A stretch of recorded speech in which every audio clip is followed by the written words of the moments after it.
Hey y'all, how's it going? It's Mia. Welcome back. And today I wanted to talk about Good Omens because I finally watched it. I know it came out in 2019, but the show just seemed so silly to me and so very Tumblr. And in 2019, I was trying to shake my Tumblr persona. I was like, I do not identify with that anymore.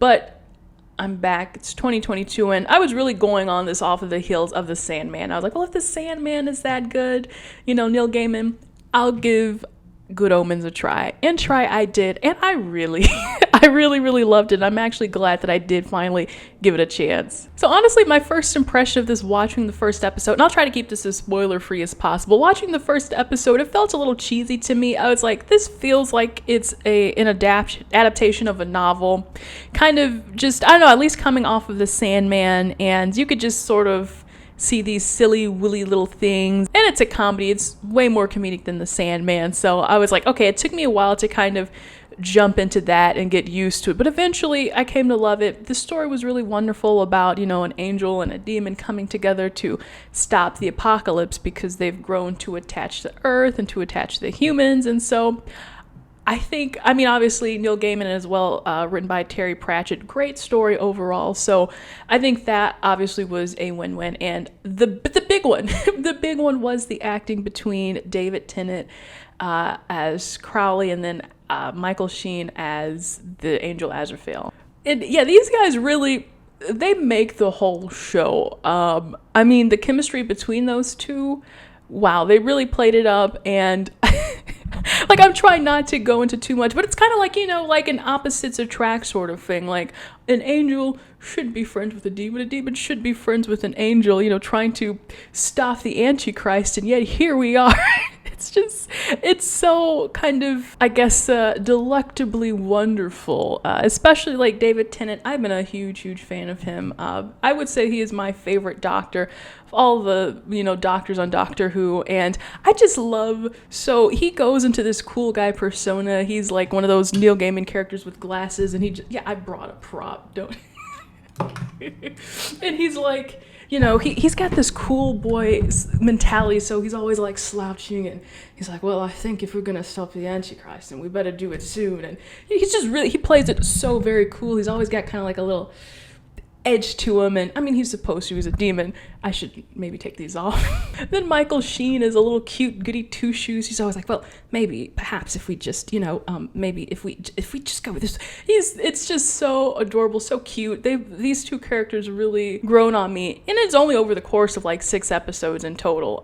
And eventually their friendship grows. You're like, this guy is kind of neat. I know there's some people out there, there's some shippers out there.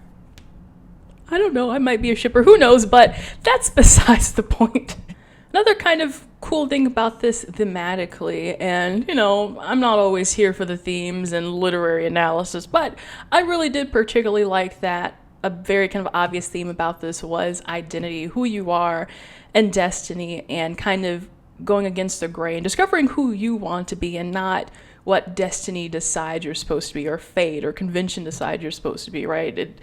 It was like that for Azrael and for Crowley and for one of the witches who we come across, and a witch finder that we come across. Everyone kind of, even the Antichrist himself, everyone goes through this big, like, I don't know, epiphany towards the end of like, hey, I don't have to be what society wants me to be. And I think that's pretty neat. What an awesome message.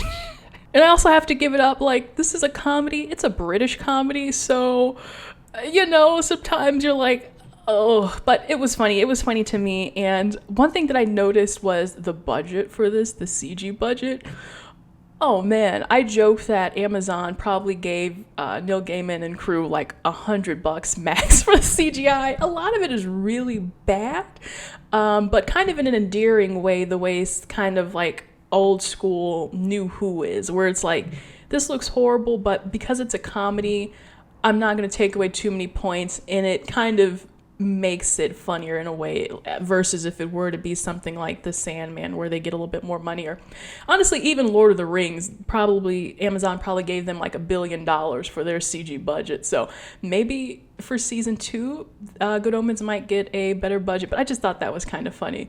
Anyway, talking about budget, I think maybe most of the budget went to the cast. I mean, we have John Hamm was in this a lot, Nick Offerman was in this a lot, Frances McDormand, my favorite Benedict Cumberbatch, Mark Gatiss, and just so many additional people. So I was like, yeah, that's probably where the budget went to. Cumberbatch, I don't want to spoil too much, but I'm like, they probably spent a lot of the money on him, let's be honest.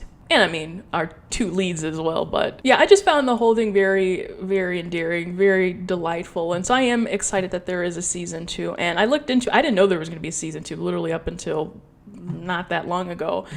Because they exhausted the source material, there wasn't, I think they covered the entire book. Season 2 will just kind of be some freestyle stuff. So I'm hoping, with the writer's blessings, it will be a good season. I really would like to see how these characters progress, especially Crowley and Azrael. They're so great, so great. So I want to see them come back. I'm excited to see what happens in, I believe, 2023. So I think that's all that I wanted to say. Like this video if you enjoyed it. Let me know if you watch Good Omens or if you will be watching Good Omens now, and subscribe for more reviews, guys. That's it. Bye. See you next video.